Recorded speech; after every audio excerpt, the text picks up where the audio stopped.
Hey, it's Chronologically Gaming, the only channel that's perpetually retro because we're playing every video game in order of release. It's possible the video games we play tonight may have influenced the games that influence the games that influence the games you play right now. Why is that? Because we're going all the way back to September 1982. We were last playing Cavern Attack on the brand new Jupiter Ace microcomputer. We're playing now all the games released sometime in September 1982. Let's see what's next. Okay, well, maybe not every game is going to influence the games that you're playing today, and our first contender is Championship Blackjack on Microsoft DOS, or PC Booter, or PC DOS. Let's take a look at the box. So this one is a later release of Championship Blackjack. It was first introduced in 1982, right here, and then it was re-released later in 1987, and then re-released again in 1991. So that means it must be good. So this is one of the re-releases where it was the Load and Go software, when we're going to see later, but it's the entertainment series, it's Blackjack. I don't think we need to explain too much because we've already played Blackjack here on the show. This is our 21st Blackjack game, or games that have Blackjack in it. There's our 5 1/4 floppy disk we're going to pop in. You need an IBM graphics card. Oh, actually, you know what this is? Because it's one for a slightly later release, not the 1982 one. We don't need one of those in 1982. All right, let's pop in and play Championship Blackjack. This is by PC Software at sometime in September 1982. Oh man, that's right.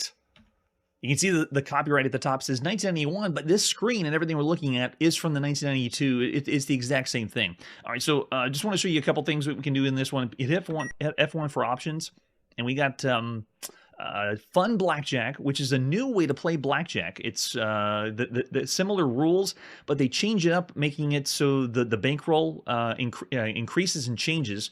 So it's just a different way to play Blackjack. But that's the only real thing that this adds to the Blackjack table. So we're going to go ahead and play some Fun Blackjack. And now we can add people if we want, or computer characters. I'm going to put all people in here. So we're going to start with Chrono on the end. I'm going to get a $500 bankroll. Last person in chat was Hunter's here. Hunter's got 500 bucks, and then before that was, I don't know if Chiptune would work. Maybe Chip T.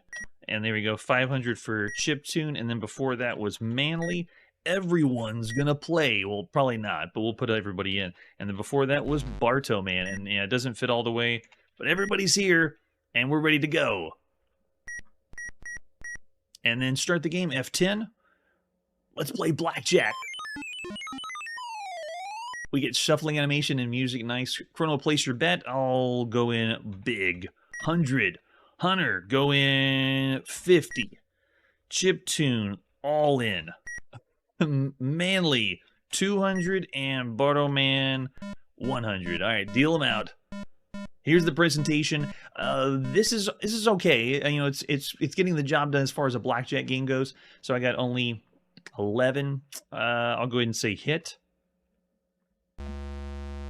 Oh, dealer strategy says to double, but I hit anyway. Okay, yeah, I'm good. I'll stay. 18, and then Hunter's up. He's hitting it. Oh, that looks pretty good. He'll stay. Now he has 20. Very nice. So you can see you work your way around and you decide on the keyboard. So if you were actually playing with human people, you'd all have to crowd around the keyboard to make your decisions. Oh, there you go. Hunter says stand. Yeah, Chiptune. Nice. All right, we'll go ahead and say hit for Chiptune. Very nice. Stay on 18. Good. And then, yeah, go ahead and hit that. Strategy says, yep, double down. And we're going to do it anyway. 21. Manly looking good. And then 16. That's a tough one. Bardo, man, I didn't see anything in the chat, so we'll go ahead and say stay. Strategy says to hit. So they're giving us little tips. That's kind of nice. Oh, Bardo, man did say hit. Okay. Well, let's see if the dealer did not go over. So looks like we got plenty of losses. Manly still hanging in with the 21 though. Very cool. All right, so the king right now, if you want to consider the best blackjack out there, it's Ken Houston's Blackjack. That one is the top of the top, the cream of the crop.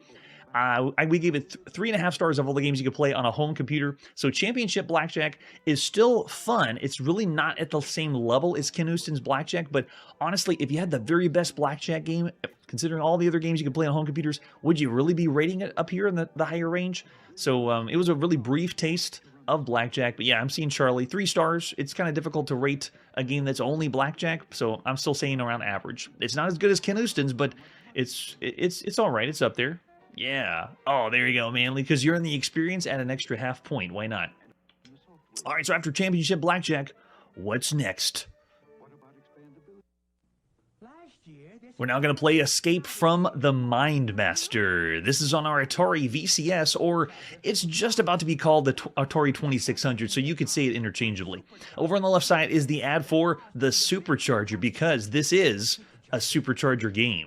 This one is the fifth Supercharger game we've played on the show. We played the first 4 that was at launch, and this is the other one you could be buying. The Supercharger means you have a cassette tape you're going to put in that device that he's displaying, and then from that device you put in the Atari VCS and play the game.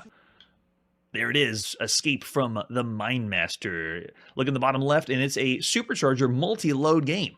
For your Atari VCS, you have to have the Supercharger unit purchased separately. So that means this game, they said it was about $15, $20 for the game, which is really cheap for a home console. Also notice that the company changes to Starpath. It used to be called Arcadia, and I have an educated guess that you can't call it Arcadia because there's a whole nother console and company out there. So we flip it over on the back. Oh, there we go. It's actually number 5, it says on the side, which means we're going to see another one at sometime in September. I'm sure that's going to take up the... Yeah, because this one is the 5th, so we're actually playing it in order. There's the whole spiel over on the right side. The Supercharger set, plug it into a cassette tape, and play cassettes on your Atari VCS. Are you smart and fast enough to escape from the maze of the Mindmaster? Realistic first-person graphics, 4 separate multi-load segments. That's right, there's 4 loading things for this game because there's 4 different levels. We got real-time clock, alien stalker, and all these special features. Solve the maze you're trapped in, find the stairs, move up to the next level. Use skill and agility to pass the Mindmaster's tests. So it has a lot of stuff. It even explains on the back how to plug it in and play. Let's see what else we have for Escape from the Mindmaster. Oh, there we go. We got the cleaned up box. The front of the box, though, you got to admit, is pretty cool. Very well done marketing. And then besides the box itself, we have the ads you would have seen in magazines at the time, showing off the Supercharger. So hopefully you bought that and have played a few of the games on it, because there are some really good games for a home console on this little peripheral. And then this one is another one that's really, really good. Match the wits with the Mindmaster. Oh, it says new for 1983. So this is also for the 1983 ad. Cool. And there's the cassette that you would actually have inside the box. I know, right? It was a hit a long time ago. All right, so besides that, there was another box that I think this is the one that contains just the cassette inside. Yeah, there we go, with an example of the screenshot. Oh, you have? Great. Okay, here we go. Here's the manual for Escape from the Mindmaster. It first shows off how to use the Supercharger. You got to make sure you know what to do. Rewind the tape. If you're familiar with consoles, we want cartridges, so most people have no idea what to do with a cassette tape to play. But here on Chronologically Gaming, we've played hundreds and hundreds of games that were on cassette tape, so no big deal of how to load it. This is going to just be able to pop it and play anyway. So after we do all the loading, then the situation is you've been abducted, kidnapped, snatched from your sleep right out of your bed, right in your own hometown. Nobody could stop him. His proton beam made you glow like a Christmas tree. A few seconds later, you disappeared.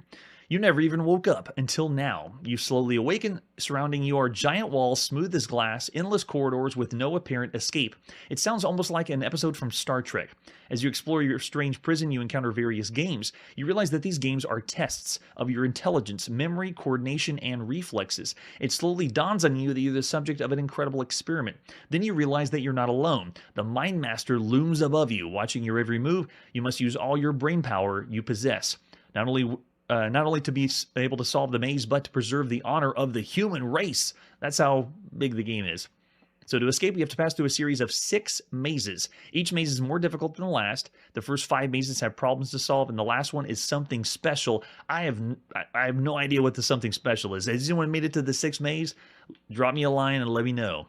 So it has a multi-load feature part of the cassette. Load 1 is mazes 1 and 2, and then load 2 is 3 and 4, and then 5 and 6, and then your final evaluation is at the end.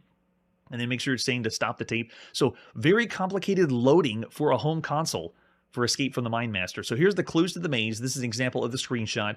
It shows, it calls it a human's eye view, because first-person perspective wasn't a popular way to say these kind of games. But it's a 3D maze. This is a 3D maze game. This is how the maze looks from where you stand. The maze approaches, recedes in 3D perspective. And then number 2 is showing us what the puzzle peg looks like. You're going to be picking those up and putting them inside of holes. And then the maze map is in the center. So you get a map from the top down, and it shows you and also radar view of yourself. Then you have a direction finder showing you which area you're facing, and then chances, which is your lives, how many chances you have left. You have 2 ways to lose chances. One is to bump into an alien stalker, and then the other one is to run into the sliding force field, which you won't find until maze 2. And then they have the score countdown. So the faster you get these done, the faster you use your mind, then you'll be able to pass to the next maze and get more points. So it shows us how to move through the maze. This one is a whole new experience on a home console. We're going to use our Atari VCS joystick to move around. We have one-way doors in maze 4, and then later there's going to be everything's two-way in the beginning, but when you get from maze 4 on, some doors only go one way, so you have to make your way through an even more complicated maze. And it shows us an example of the diagram that you'll see from the top-down view. To pass this test, look at this. You got, oh, by the way, inside you have smaller tests that are like special tests whenever you go inside the game. So there's even games within a game, mini games within a game, way ahead of its time. So they have these mini tests you'll find, agility tests, reflexes, recalls, dexterity, and coordination, and it shows you how to play those. And it even shows some special features. It uses the difficulty switches if you need to. You can switch the difficulty switch to give you more chances from 5 to 9, and then you can also speed up the alien stalker or make him slow down. And then it shows you how to start a new game up and load it up. It's going to take a while to load, at least getting the cassette to load. But we don't have to deal with any of that.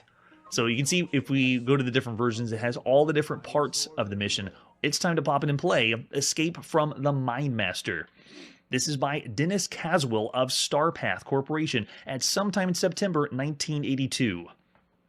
Here we go. All we get is this splash screen right from the beginning.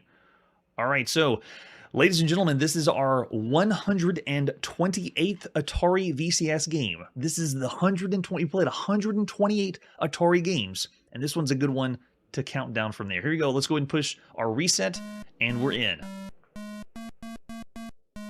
We have a tone that tells us where the enemy is going to be coming from. So we're being chased around the maze, but look at how I travel. I get this not flip screen view. It's actually doing like a pseudo scroll. Wow. I can't believe how good this is. And this is on a home console. I'm just going to move around the maze just to be amazed at how cool this is. Can I pick up the... Oh, these are all the holes. So we got a square peg there, and then we got a hole, the wing hole, and then we have that one there. So the beeping that you hear in the background is kind of our radar. That's letting us know where the enemy is going to be coming at us. So we got another peg there, and then there's the wing, so I can go put the wing in the wing hole. There we go, yeah. So you're filling in the pegs, putting, you know, this square peg in the round hole, that kind of thing. I can't believe this. I had no idea this was... I never had the supercharger. So on the Atari VCS, this is blowing my mind. After playing every single game since the beginning of time, just to put it in context, this is a 3D maze game, and we played 20 of them. This is the 20th 3D maze game, but there has been none on a home console. For the very first 3D maze game, of all the 20 we've seen across every system, majority of them on home computers, this is running better and smoother than the majority of most of them. The only one I can consider that'd be close to this would be, like, look at this. I can move, I don't have to... I can't believe how fast it is. Because even Spectre was doing this, but it was doing it on a small window as a split screen. This is a full screen maze game. There's not a lot of action, like shooting and things like that, but just moving around the maze, I'm blown away at how smooth this is. Yeah. And how they shaded the walls, yeah, it does a great job for it. All right, I'll go ahead and pick up, let's see, do we have a square? No, we got the round hole. Oh, there's the square one. Okay, we'll go ahead and take care of that one. So pick up the square, make our way over here, put it in that one. So looking good. Now we just need, I'm just examining the maze. So we got this one for, okay, so we got the circle hole, and so this side has the circle hole. So I just need to keep track of where things are. And then I have that peg to pick up, which will probably be on the other side. But we also have to traverse past the door to where the enemy is. So here you go, let's turn and go in the door, and now we're going to be possibly attacked. Let's see.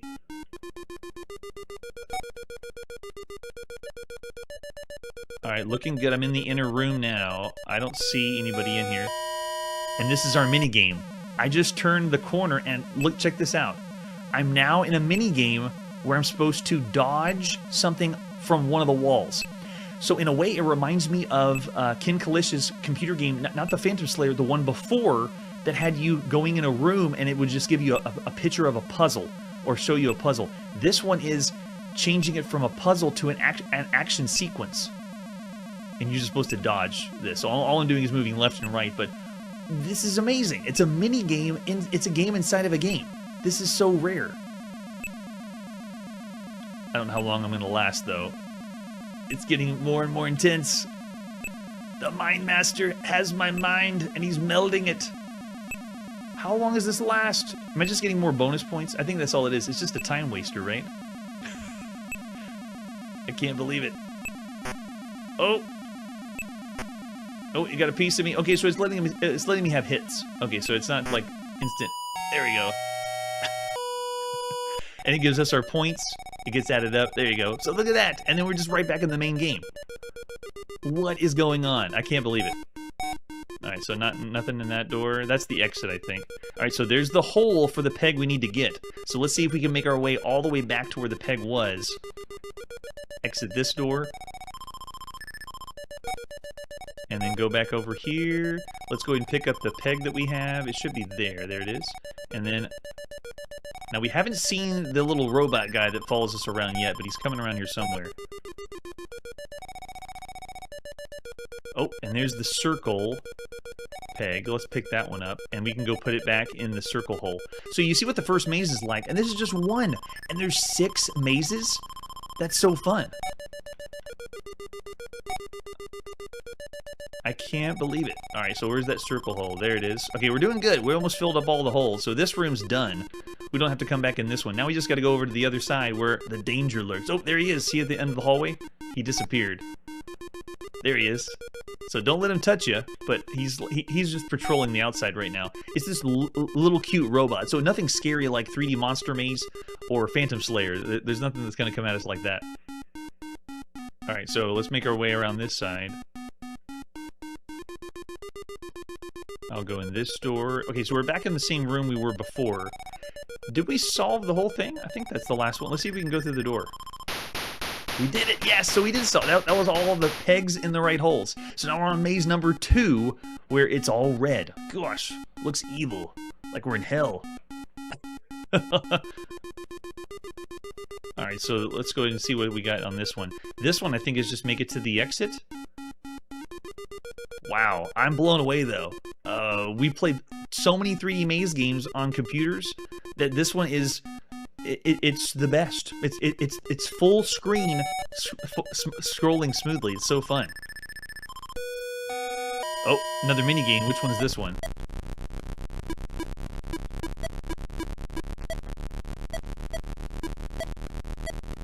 Oh, this one is matched to the symbol. So I'm having to go the opposite direction of the symbol. Got it. How long can I last? So it's not like really like Simon. It's more like just can you... Yeah. It's not moving the joystick in the way you want to go. It's the opposite direction. So you just have to move it in the opposite way. Oh, now it's switched to the right way. So now I'm actually moving the right arrow and trying to get as far as I can. And there you go. It timed out. How many could I do? And I did 11, so I got those points. And then you go right back in the game. It's a mini game. It's amazing.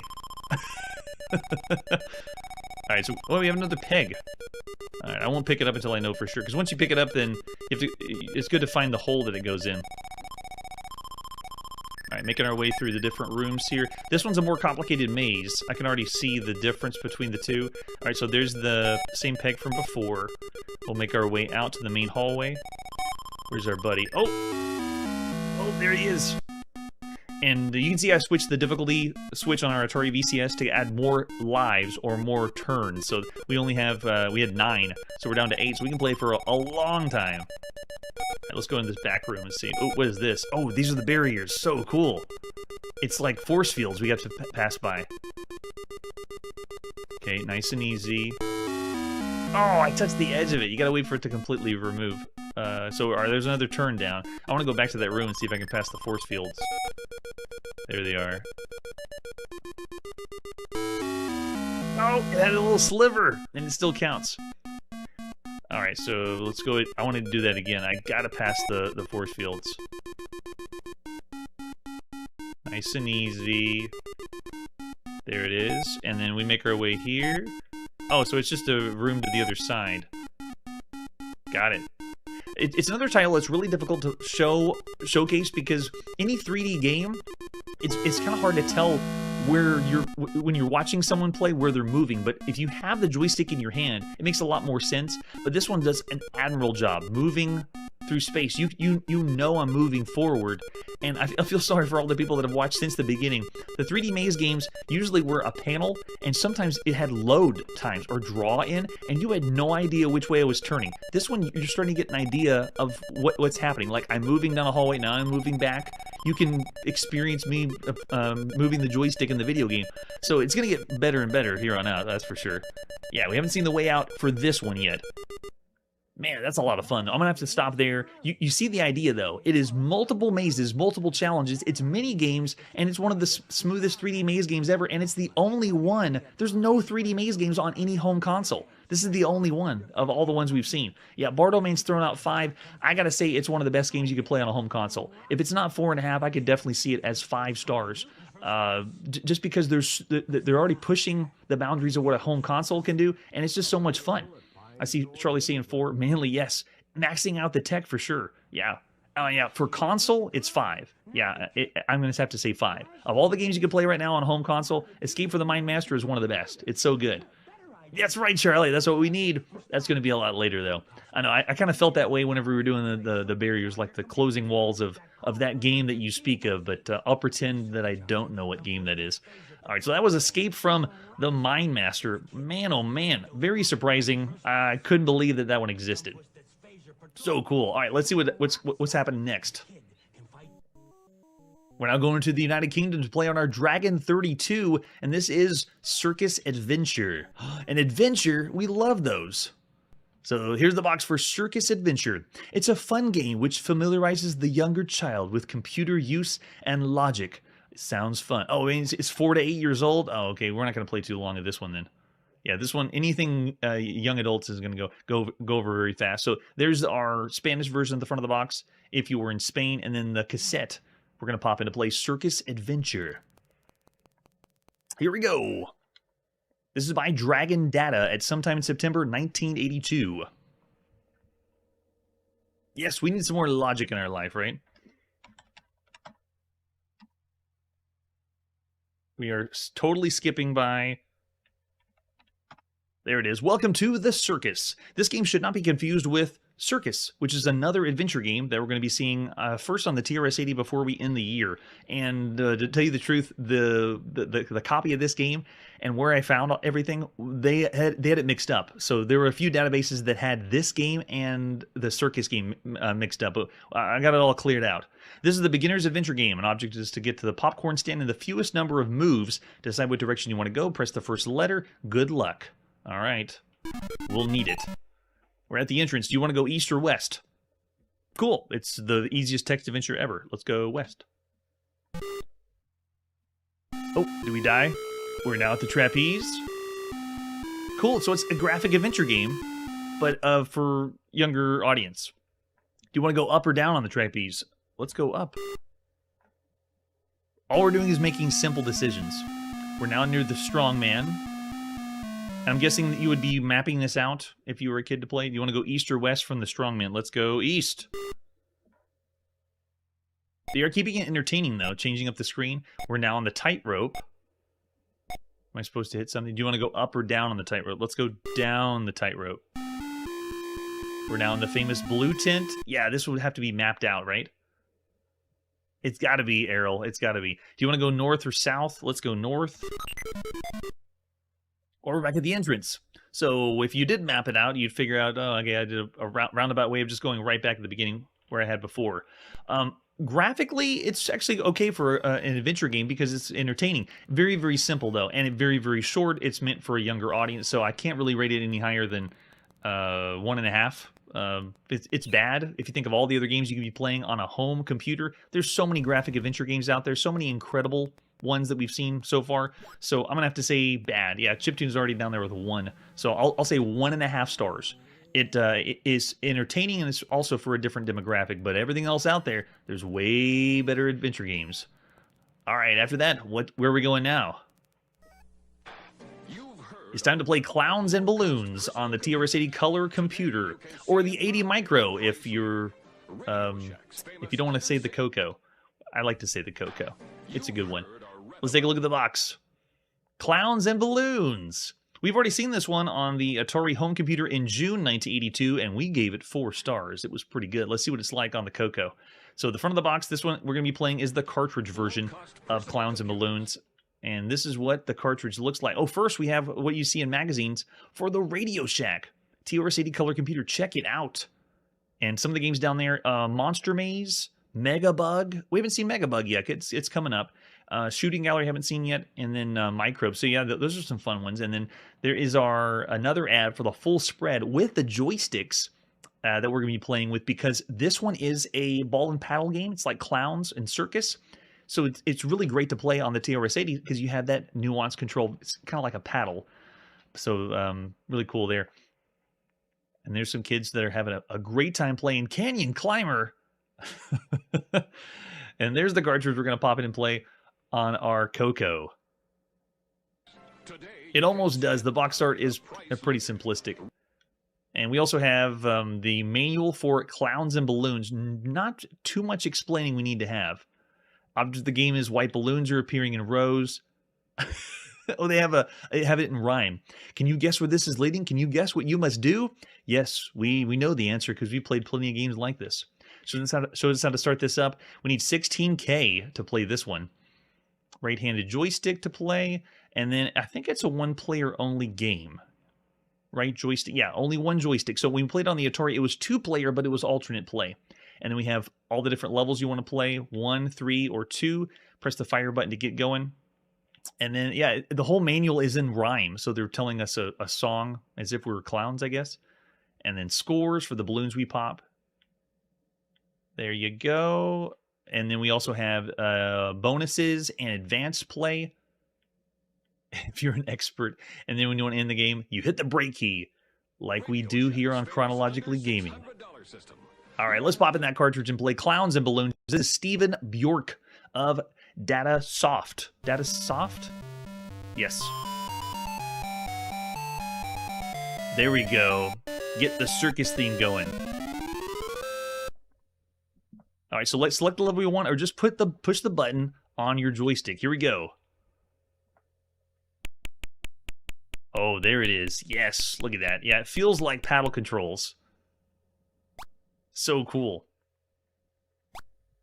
I'd love to know, did they have an official paddle that you played on the Coco?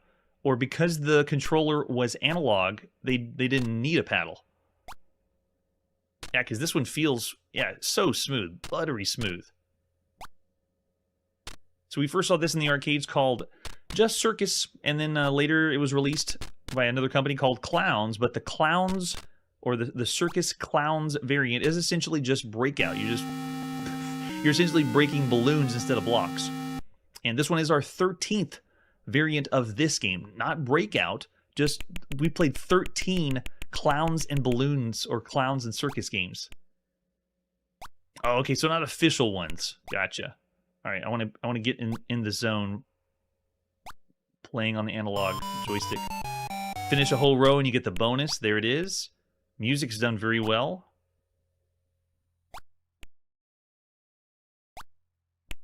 I have no other... nothing happens when I use the button on the joystick. But for an arcade game, this is very well done. We said this when we were playing on the Atari, that it's amazing that we can go home and play games that look like the arcade. So this is looking and playing as if you were playing in the arcade.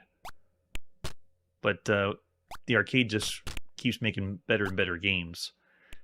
And so the battle continues. Can we get that monkey? Get the monkey! Oh, I guess not. I guess he's just staring at us. Oh, we played way more Breakout than just the Circus Clowns. Tons and tons of them. It's going to take me a long time to get that last one, right? Oh, they already speeded up really fast. Because at every jump, you're supposed to be... You're getting higher and higher. Thanks, Curtis. Appreciate it. So there you go. It is circs or clowns. It's clowns and balloons. Now, the presentation and the way it's controlled is very well done. I don't know if I can give it the same rating I gave it on the Atari home computer. Had a little bit more a music sound that was pushing a little higher, but so I'm thinking probably 3.5 stars of all the games so far on a home computer. Bartlemain's saying 3.5 as well. Yeah. Yes, it does. It didn't have that one, and we played variants that had an ambulance with that kind of charming presentation. I love it. Yeah. Needs the seesaw. Yeah, I'm with you there. Yeah, if you don't like the game, definitely rate it even lower than that, because you have to think of all the stuff you could be playing on a home computer. If your genre is a totally different one, then yeah, you would rate it low. But I'll say of everything so far, 3.5 stars for a home computer. So that's clowns and balloons. Where are we going now? We're going back to the United Kingdom to play on our Sinclair ZX Spectrum. This is Colony. Just Colony. And this one originally showed up in the Spectrum Handbook, so it was a type-in game, and then it was re-released. So we're going to be playing the re-release of Colony, but I couldn't find any other artwork or any information about this published. It's apparently a commercial release. Yeah, we could be playing on tape or from a snapshot. Let's pop it and play the cassette tape for Colony. This is by Softtech Software at some time in the third quarter of 1982. There we go, Softtech. Yeah, thanks, Earl. All right. What's Colony? Using some of the character graphics of the ZX Spectrum. Well, modified character graphics. Simply going to play. Very nice. To play Colony, enter the coordinates of the position and rule the colony whenever the alien has a human on either side. They become the human. Okay, so we're going to be going humans against the aliens, it looks like. And if you can't move, you can do stalemate. All right, press any key to start. We're ready to go. There it is, our move. We're the humans. So if I want to go 3-6, does that mean I would cover over? Yeah, there you go. So a colony is essentially Reversi or Othello, but it's done in a sci-fi theme. So we're not playing with a bunch of pieces, black and white. We get to play as people. All right, so let's do 3-4 for sure. Yeah, there we go. We want to have the human race destroy what looks like the ghost of Pac-Man. Let's do 6-5. Get it in there. Yeah, you want to get the corners. If you can get they're already going for the corners, so they're playing it smart. Can we go 1-4? Does it let us? It does. Nice. Yeah, the cool theme, though. Of all the Reversi Othello clones we played so far, this one is our 20th, but none of them have done a sci-fi theme. The Reversi and Othello has all been strict, let's make a board game, but this one's having fun with it, so I like that. Very fun. All right, there you go. So for all the games you can play right now, it's Reversi and Othello, and it's having you type it in. We played other ones on consoles and on some on computers that have the interface where you can just move things around and select where you want to put it instead of having to type it in. So I still have to say bad of all the games so far. Charlie Chuck's with me with 2 stars. It's bad, but it's the best of the bad. Colony's all right. It's not too bad. Yeah, there we go. Yeah, still 2. I'm seeing more 2s in the chat. All right, let's see what the next title is. We are flying through the releases sometime in September 1982, and we're back on the Coco. Here's Color Golf 3. Now, the original was just called Color Golf, and eventually it had some re-releases and eventually turned into Color Golf 3. We're just going to go ahead and check out the 3rd iteration. Here's the ad you would have seen by Tom Mix Software at the time, and there it is, Color Golf. Sit down at your computer and play 9 or 18 holes. Outstanding graphics in the fairway or on the green. Helps your game. Oh, it helps your golf game? Is that what it's supposed to do? Only $17, and you need 32K to play. And then another one also, there's Color Golf. Sit at your computer and play the game with an ad for Donkey King right above it. Yes, Donkey King. I mean, most people hopefully bought Donkey King rather than Color Golf because Donkey King is the king of Donkey Kong right now. Oh, yeah, and there's an example of the screenshot. But that's all we got. No official box. And for manual, we just have another ad. Yeah, or actually, this might be this is the best manual that we can get for Color Golf. How to load the game, and then it asks you what hole, or actually says you first what kind of a club you want, and you push W for wood, I for iron, and then choose the number, like 1 through 4 or 1 through 9 for the iron, or sandwich. How would you select sandwich? You have to type the whole thing in. But then you say which direction you want the ball to go, and they're using the directions of the clock, just like the ones we saw in the ZX81 and ZX Spectrum, which was like graphical golf or spectrum golf. So you have to think of a clock, send it the way you want, and then I don't see power. I think you just say what direction, and the golf club is determining what kind of power it is. There you go. So bare bones manual. Here you go. Let's pop it and play Color Golf 3. This is by J. Hope or Hoppy of Tom Mix Software at sometime in September 1982. Let's run. Run golf. Yes, that's right, Hunter. Donkey King is king. If there was an ad like that, I'd be buying Donkey King and not golf. Color golf. Everything on the color computer, everything's color. Color golf. There you go. Tom Mix Software presents color. Just color, but it's all in green. Oh, Golf 3. There you go. You can see the bottom left said 1991 because that's when the third iteration came out. Do we want instructions? Yeah, give us some instructions. Normal rules of the game of golf apply. From the tee, you're allowed to use a club, so you pick W. Okay, so S is for chipping. And then you can use anything except one wood and low irons, often difficult to hit in the rough and traps. Oh, they're giving some golf tips. After you do that, you push the club type and then the direction, 3 o'clock being the right side display. Be slow and deliberate with the direction entry, and you can use backspace. You'll have to choose distance and direction. So there it is, distance and direction, and then the backspace to make corrections. Be slow and deliberate. So be careful before you put the answer in. Another look? No. We don't need another look. We're golf pros for home computers here. How many are in your group? Oh, that's cool. So we can have, I think up to 4 can play graphical golf. So I'll do it again. Let's put some people from the chat in. I got all 4 people in the group. How many holes do we want to play? I want to say 18, but we're not going to play all 18. And you can also print your score on the printer, you know, like the golf sheet. I'm going to say no. That's cool. You can do that. And here we go. Name a golfer number 1. Chrono. Last person in chat was Hunter. Before that was Errol. And before that was... Who was before that? Before that was Manly. And I think we have all 4. There we go. Okay. That's it. Here we go. So the first person's up to Chrono. You select your club. So you say W, and it has wood, and you push enter. And you put the number. I want 1 wood. And then which direction am I going to hit this? So I'm going to try, 2.75. Let's see. And hit enter. There it is. So you don't really see the ball go. It makes a line across, and I landed in the sand trap. Darn.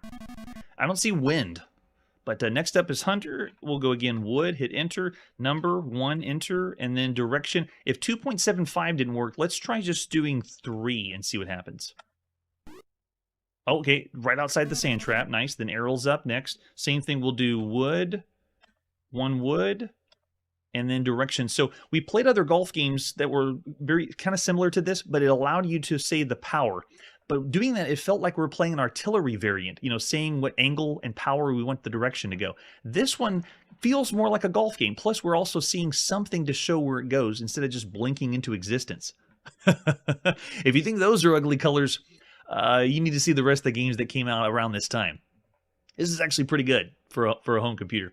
All right, so direction for arrow. Let's try 2.1, and maybe that won't go out of bounds. Oh, it did. Darn.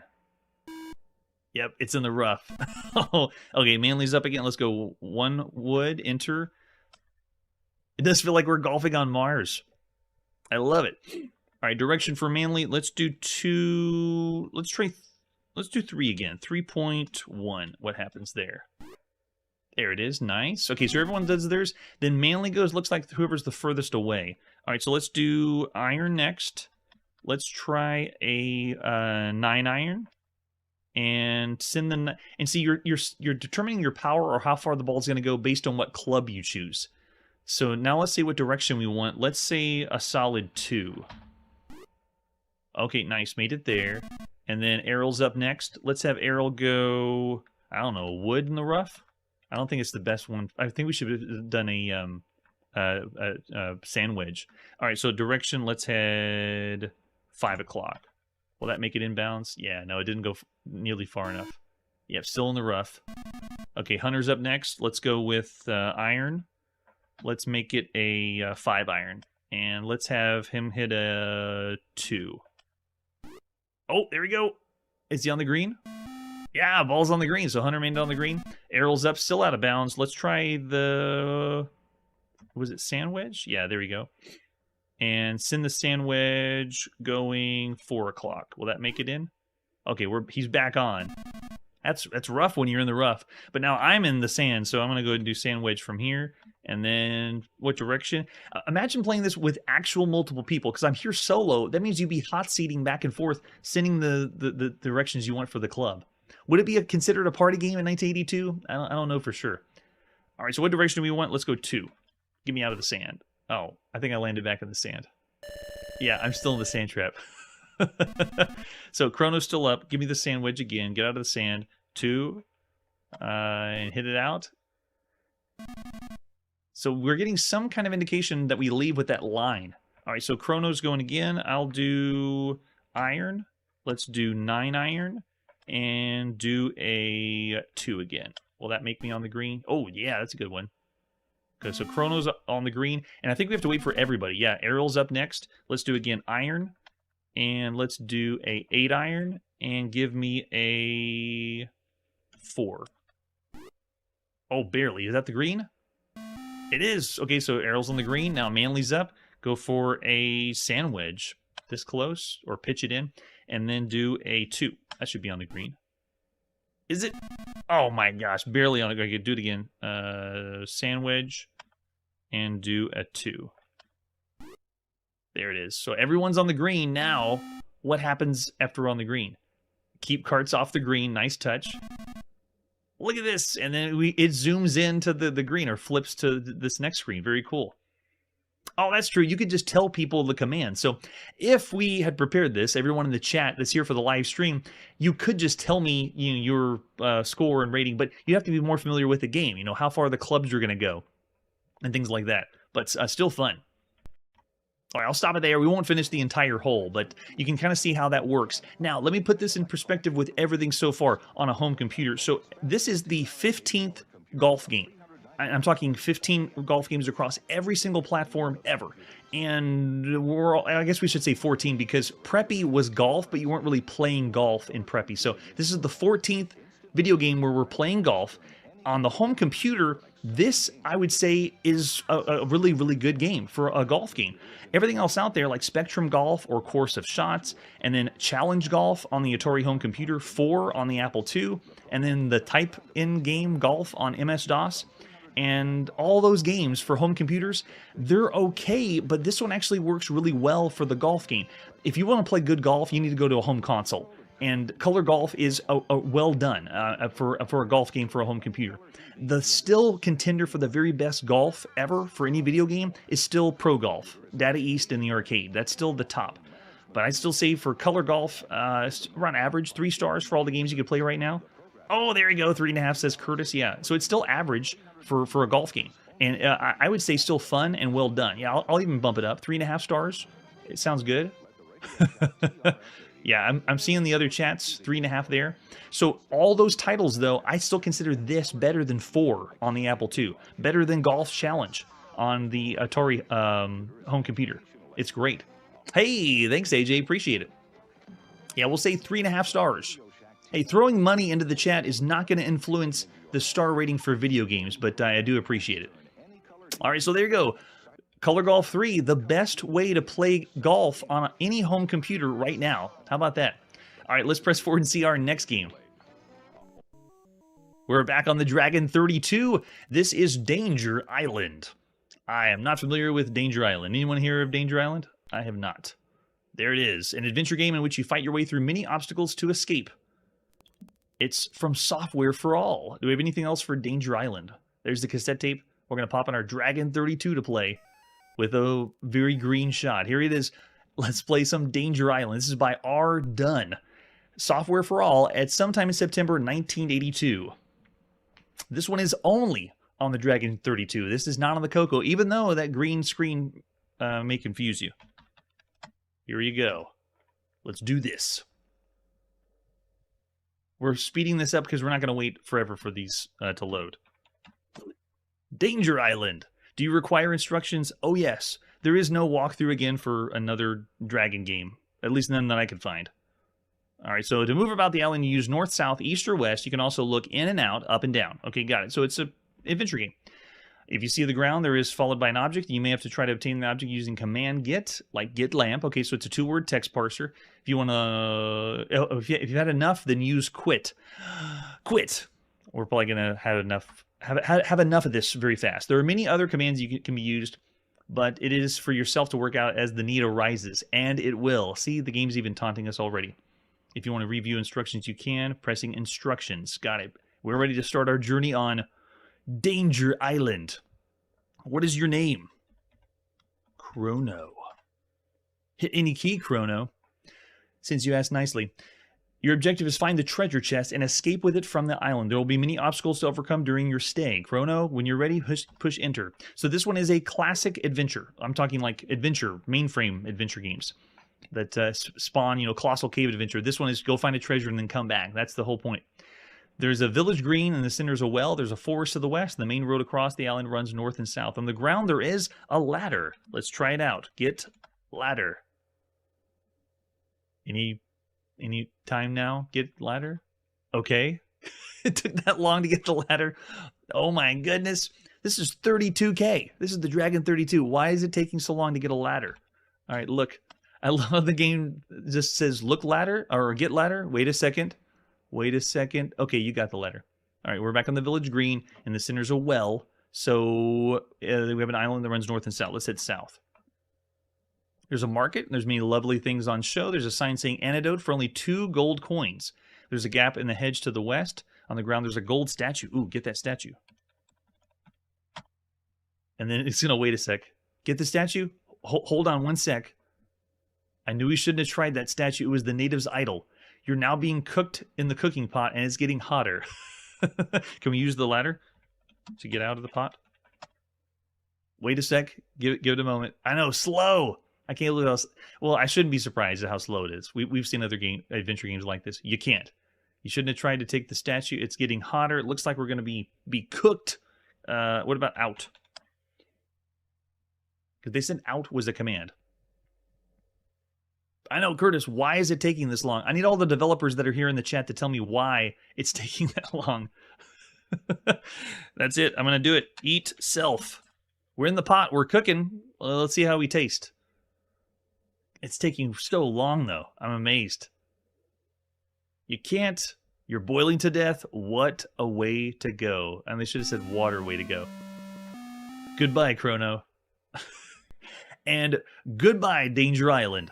Of all the games you could be playing right now, we should give some of these games their due. Here on the show, we don't play adventure games enough to really warrant a large rating, because we played the first experience. What's the first experience you're going to have with this adventure game? And I got to say, it's bad. Of all the games so far, I'm down here in the 1.5 star rating.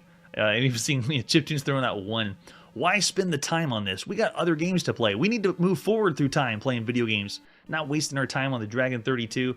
Yeah, I'm with you. It takes way too long. I'm seeing the... Yes, 2. I'm going to even be less kind. I'm going to say 1.5. It's bad, and it's really bad. Danger Island, there's better adventure games you can be playing, and computer games out there than this. All right, with that, let's see what's next. Here are the controls of an atari. Here we go. Let's play some Deadly Duck. That sounds more up our alley. On the Commodore VIC-20.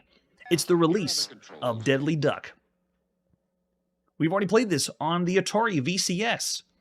And so just recently, too. So this is the from Atari VCS to a home computer, because this was by 20th Century Fox.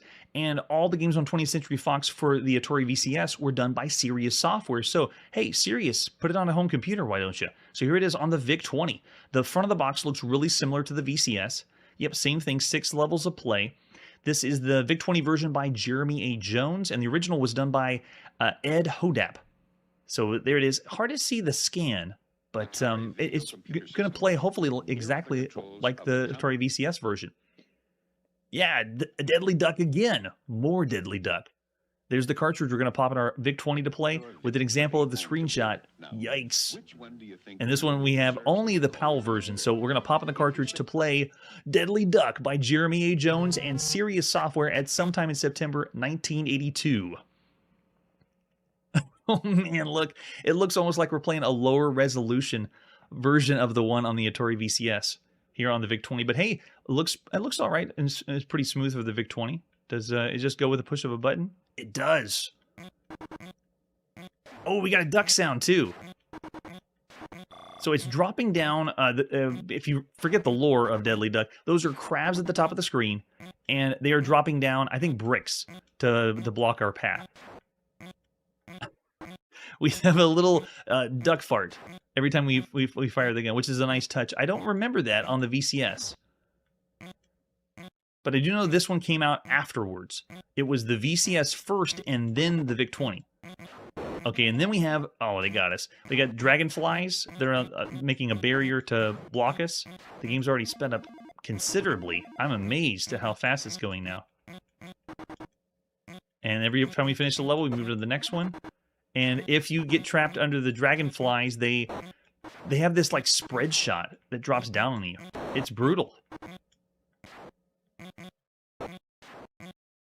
But all you gotta do is get rid of the crabs. The dragonflies are just in your way. And if they drop down the bricks eventually disappear. That's those yellow things that look like gold bars. Are you using your imagination yet? But it's a fixed shooter. We're just shooting vertically. I only got one shot at a time. Very akin to playing Space Invaders. But don't hit the dragonflies. If you do, then they spray, that down. Death. But see, look at this barrier. They're across the whole thing. And when we played this on the Atari VCS, they gave us game options like the Atari VCS games usually do. But I ended up starting the game up on one of the harder difficulties, or one of the later levels. So it was really, really hard. It was like this. This is like when we played on the Atari VCS. I know, one shot at a time. And how are you supposed to aim through those dragonflies? Wait, is the game talking to us? I think I heard something. Let me turn this up. Now I want to see. Let's die. I want to hear the duck talk. I think the duck said something. Just drop all the bricks on me. Oh, one more. Come on, one more brick. Kill me. Oh, okay. It's just a quack. So that's all it is. Nothing and nothing more. So there you go. That's Deadly Duck. Of all the games you can be playing on a home computer, this competition's even steeper than it was on the Atari VCS. I still got to say it's bad. There's better shooters, there's better arcade-style games on home computers, and we did play this on the VCS, and we considered it like a bargain bin title. So Deadly Duck, I still say, is a bad title.